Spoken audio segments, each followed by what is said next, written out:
La qualité des soins à l'hôpital, un yacht pour lutter contre le plastique et les bienfaits de l'hypnose. Nous sommes le lundi 29 avril, je suis Jeanne, bonjour à tous. Voici votre concentré d'actualité scientifique sélectionné par Maxi-Science. La différence entre l'homme des cavernes et nous, c'est le résultat de la science. Et ce n'est pas une opinion, c'est de la science. Notre monde n'est pas si moche. En France, le gouvernement s'attaque à un gros chantier, celui de la qualité des soins à l'hôpital. La ministre de la Santé Agnès Buzyn a annoncé que la réforme du financement de la psychiatrie et l'augmentation des crédits qui récompensent la qualité des soins seraient au menu du budget de la sécurité sociale pour 2020. Le but, renforcer les moyens et faire de ces deux thèmes des priorités. D'après une récente étude, la France de 2019 est plus critique, mais aussi plus altruiste. C'est la conclusion d'une équipe de scientifiques européens après 5 mois et demi d'enquête de terrain. Les Français veulent choisir leur manière de vivre et cela se retrouve dans tous les domaines de la vie, indiquent les chercheurs. Grâce à une intelligence artificielle, il est désormais possible de détecter la toxicité des substances chimiques. Mise au point par une équipe de chercheurs français, cette intelligence artificielle vient par exemple de révéler un risque d'obésité associé au bisphénol S.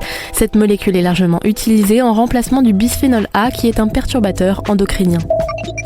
L'un des hommes les plus riches de la Norvège s'engage dans la lutte contre le plastique. Avec un capital estimé à 8 milliards de dollars, l'homme a annoncé la construction d'un yacht qui collectera 5 tonnes de plastique par jour dans les océans. Un objectif ambitieux qui ne verra cependant pas le jour avant 2020.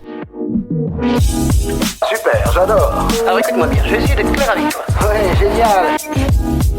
Le Parlement européen vient de donner son feu vert à un ensemble de mesures inquiétantes. Il a autorisé la création d'un gigantesque fichier qui centralisera des données, dont les informations biométriques des citoyens européens et non européens.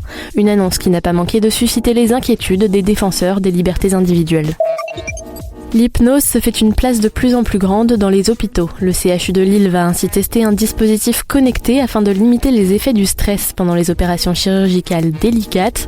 Le principe, faire voyager le patient pendant l'examination à l'aide d'un masque sur les yeux et d'un casque sur les oreilles. L'expédition scientifique Tara Océan vient de faire part d'inquiétantes révélations. Les chercheurs ont analysé des échantillons marins qui indiquent que l'océan Arctique est une véritable pépinière de virus marins. Problème, ces virus infectent les poissons, planctons et algues qui y résident, une tendance qui devrait être aggravée par le réchauffement climatique selon les chercheurs. Aurons-nous bientôt des chambres d'hôpital en pleine forêt ? C'est l'expérimentation menée actuellement en Norvège où des structures ont été installées en pleine verdure, notamment pour éloigner les enfants de l'ambiance anxiogène des hôpitaux.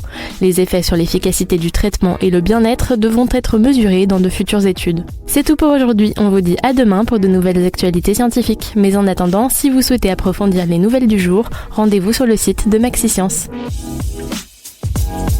Voilà. Il ne reste plus qu'à vous remercier de votre attention. Au revoir.